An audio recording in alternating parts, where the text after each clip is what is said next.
একটা ছোট্ট হাদিসের কথা শোনো, ওয়াজ তো মনে থাকতো না জানিওই, মুনাজাত শেষ, ওয়াজও শেষ। একটা ছোট্ট হাদিসের কথা সাথে করে নিয়ে যাও। হাদিস শরীফ আসছে, মানুষ মরে গেলে যে রুমের মধ্যে থাকে সেই রুমে আল্লাহ ফেরেশতা পাঠায় দেয় কাগজ কলম দিয়া, আমার বান্দার রুমে কি কি জিনিস পাইলি একটা রিপোর্ট আমারে দে। ফেরেশতা এসে দেখে কোরআন শরীফ, হাদিস শরীফ, ধর্মীয় পুস্তক, তাফসীরের কিতাব, আর কি টুপি, পাগড়ি, জায়নামাজ, তসবিহ, মিসওয়াক। আল্লাহ তোমার বান্দার রুমে এই জিনিসগুলি পাইছি। হাদিসে আসছে, রাসূল বলেন তখন আল্লাহ হুকুম দেয়, আমার বান্দার কবরে বেহেশতি বিছানা বিছায় দাও।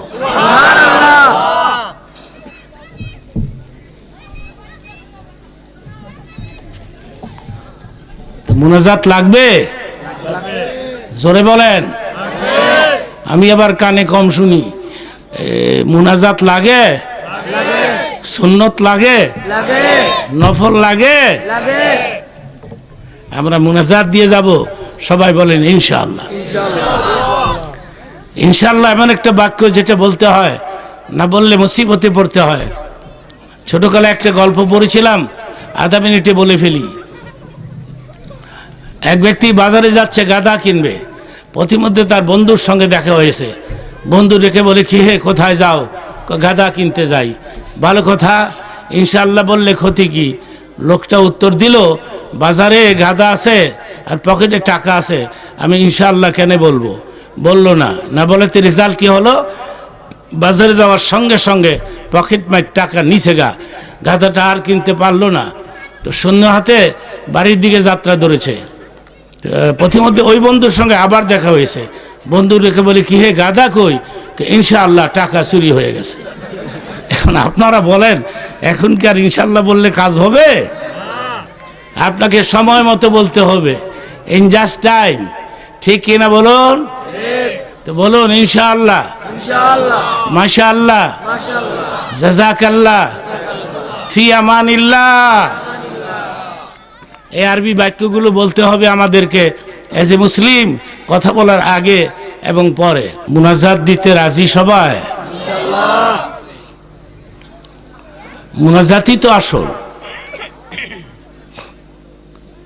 ইদানিং তো মুনাজাতের বিরুদ্ধে ফতোয়াবাজি চলছে। মুনাজাত লাগে না। নামাজের পরে যে মুনাজাত হয়, এই সিস্টেমটা আপনাদের দেশে চালু আছে? আলহামদুলিল্লাহ বলেন। একটা সম্প্রদায়ের আবিষ্কার হয়েছে বাংলাদেশে, এরা বলতেছে মুনাজাত লাগে না। তারপরে টুপি লাগে না, পাগড়ি লাগে না, সুন্নত না পড়লেও চলে, নফলের তো দরকারই নাই, শুধু ফরজটা পড়লেই চলে। তো এটার নাম রাখছি আমি লাগে না মার্কা ইসলাম। এক ব্যক্তি বাজার থেকে একটা ফুল পেন কিনছে, ফুল পেন বড় হয়। তো বাসায় এসে বলছে, বিবিরে ভুলবশত ফুল পেনটা কিনে ফেলছি, বড় হয়, নিচে দিয়ে একটু কাইটা দিতে পারবা? স্ত্রী কয়, বুড়া মানুষ, চোখে দেখি না, মেয়ের কাছে যাও। মারে তুমি পারবা? পরীক্ষা নিয়ে ব্যস্ত, ভাবির কাছে যাও। বৌমা তুমি পারবা? ফুল প্যানের নিচে দিয়ে একটু কমাই দিতা। কাব্বা দেখেন না কাজকর্ম নিয়ে কত ব্যস্ত, কেউ কাটে না। বেটা ফুল প্যান তাকিয়ার মধ্যে বাস করে থুয়া ঘুমাই রইছে। স্ত্রী কয়, বুড়া বয়সে একটা হুকুম দিছিল, কথাটা রাখি নাই, যাই একটু কাইটে থুয়েই। স্ত্রী গিয়া কাটছে 6 ইঞ্চি।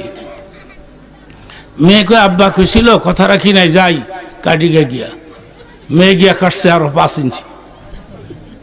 এখন পুত্রবধূ কয়, আব্বা খুশিল, কাটি নাই, কাটিগা। পুত্রবধূ গিয়া কাটছে আরো 4 ইঞ্চি। ভাই সিরিয়ালে কাইটে থুয়ে সব ঘুমাই রইছে। ও বেটা সকালবেলা ঘুমুতে লেগে দেখে এটা ফুল প্যান্ট না, হাফ প্যান্ট হয়ে রয়েছে।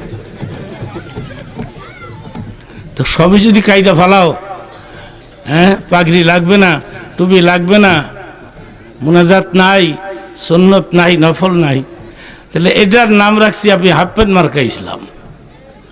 ঠিক কিনা বলেন? হাফ প্যান্ট মার্কা ইসলাম মানতে আমরা রাজি না। ইয়া আইয়ুহাল্লাযীনা আমানু উদখুলু ফিস-সিলমি কাফা, ইসলামের সুশীতল ঝান্ডার নিচে কমপ্লিটলি ঢুকে পড়ো, পুরাপুরি ঢুকে পড়ো। ইসলামের কিছু কথা মানবা, কিছু কথা মানবা না, তা হবে না, তা হবে না। এক লোক মেডিসিনের ব্যবসা করে, তো সাইনবোর্ডে লিখছে এখানে যাবতীয় সকল প্রকারের ঔষধ পাওয়া যায়। তো একজন গিয়া কয়ে, ডাক্তার পিত্তশুল ব্যথার ট্যাবলেট আছে? কয় নাই। ডায়াবেটিসের ইঞ্জেকশন আছে, মেডিসিন? কয় নাই। তো আপনি লেখছেন সব ওষুধ পাওয়া যায়, আমি তো এখন 2টা আইটেমের ওষুধ পাইলাম না। আপনি সাইনবোর্ড নামান, নামায় কাটেন, কাইটা লেখেন কিছু কিছু ঔষধ পাওয়া যায়। ঠিক কিনা বলেন? তো ইসলামের কিছু কথা মানবা, কিছু কথা মানবা না, তা হবে না। পাগড়ি লাগবে, ঠিক কিনা বলেন? টুপি লাগবে। এই যে অনেকের মাথায় টুপি নাই, টুপি কি দোষ করছে তোমার কাছে? টুপির অপরাধ কি তোমাকে বলতে হবে কবরে গিয়া।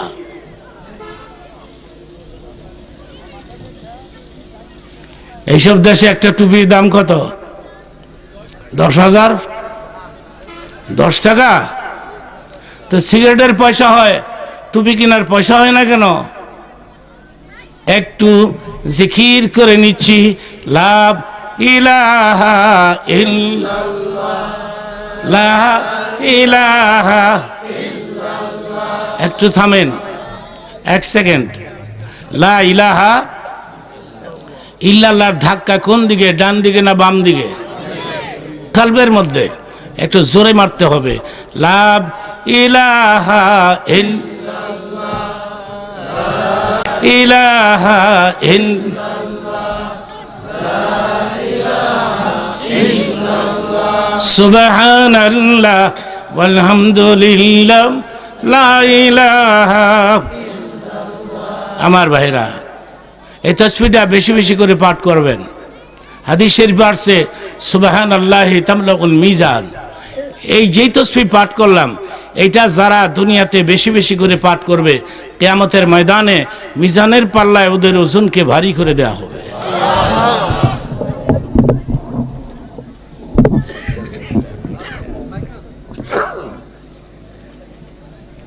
মাঝে তো অবসর থাকেন না, অবসর সময় এই তাসবিহটা বেশি বেশি করে পাঠ করবেন। সুবহানাল্লাহ ওয়ালহামদুলিল্লাহ, লা ইলাহা ইল্লাল্লাহ, জোরে লা ইলাহা ইল্লাল্লাহ, লা ইলাহা ইল্লাল্লাহ। মাশাআল্লাহ বলেন, মাশাআল্লাহ। আলহামদুলিল্লাহ বলেন, আলহামদুলিল্লাহ। আপনাদের চোখ ছোট হইছে? ছোট হয় নাই? ছোট হওয়ার কথা। আল্লাহ বলছে ওয়াজআলনাল লাইলা লিবাসা, রাত সৃষ্টি করেছি রিল্যাক্সের জন্যে, রাত সৃষ্টি করেছি ঘুমাবার জন্যে। রাত যত লম্বা হয় চোখ তত ছোট হয়। এটা আপনার দোষ না, রাতের দোষ। আপনার চোখ যদি ছোট হয় এখন, কারো যদি ঘুম এসে যায়, দোষ আপনার না, দোষ হয়েছে রাতের। রাত লম্বা হইলে চোখ ছোট হয়। তো চোখ ঠিক আছে? আমি কি 15-20 মিনিট বলবো? কষ্ট হবে না? বলেন ইনশাআল্লাহ, বলেন আলহামদুলিল্লাহ। আচ্ছা, যে আয়াতটা তেলাওয়াত করেছি তার অর্থটা এই ধরনের। নাহনু নাযালনা যিকরা, কোরআন আমি নাযিল করেছি, ওয়া ইন্না লাহু লাহাফিজুন, কোরআনকে টিকিয়ে রাখার এবং ধরে রাখার দায়িত্ব আমি আল্লাহ আমার হাতের মধ্যে রেখে দিয়েছি। সুবহানাল্লাহ। কোরআনুল কারীম এটা আল্লাহ পাকের অমীয় বাণী, এটা আসমানি আওয়াজ, তানজিলুম মির রাব্বিল আলামিন। কোরআন শরীফ আল্লাহর ভাষা, ঠিক কিনা বলুন? ঠিক। তার প্রমাণ কি আপনার কাছে? কেউ যদি আপনাকে কোশ্চেন করে কোরআন যে আল্লাহর জবান, তার ডকুমেন্টস কি, তার দলিল কি, তার প্রমাণ কি? আমি দলিলটা আপনাদেরকে শিখাই দিতেছি, প্রমাণটা আমি আপনাদেরকে শিখাই দিতেছি। তার প্রমাণ হলো কোরআনের মধ্যে কোনো ভুল নাই। একসাথে বলেন তো, ভুল আছে? এখন যদি প্রশ্ন করি আপনাদেরকে কেন ভুল নাই, আপনি কি জবাব দিবেন? জবাব তো আমি শিখাই দিতেছি, ভুল নাই এজন্যে আল্লাহর কোনো ভুল হয় না। ঠিক কিনা বলুন? ভগবানের ভুল হয়, ঈশ্বরের ভুল হয়, গডের ভুল হয়। ভগবান মাঝে মধ্যে ভুল করে, ঈশ্বর ভুল করে, গড ভুল করে। আল্লাহ কি ভুল করেন? আল্লাহ লিখতে 4টা অক্ষর লাগে, আলিফ লাম লাম হে। প্রথম আলিফটা একটু বাদ দিয়ে দেন, মনে করেন দরকার নাই, থাকবে লিল্লাহ। লিল্লাহি মা ফিস সামাওয়াতি ওয়াল আরদ। লিল্লাহর লাম বাদ দিয়ে দেন, থাকবে লাহু। লাহু মুলকুস সামাওয়াতি ওয়াল আরদ। লাহুর লাম বাদ দিয়ে দেন, থাকবে হু। হুয়াল্লাহুল্লাযী লা ইলাহা ইল্লাহু। আপনি কোন দিক দিয়ে আল্লাহকে বাদ দিবেন বলুন? আলিফ বাদ দিছেন, আল্লাহ আছে। লাম বাদ দিছেন, আল্লাহ আছে। আবার লাম বাদ দিছেন, আল্লাহ আছে। চিৎকার মেরে বলেন আল্লাহু আকবার। আল্লাহু আকবার। ভগবানের বহ বাদ দেন, থাকবে গবান। গবান শব্দের কোনো অর্থ নাই। সুবহানাল্লাহ।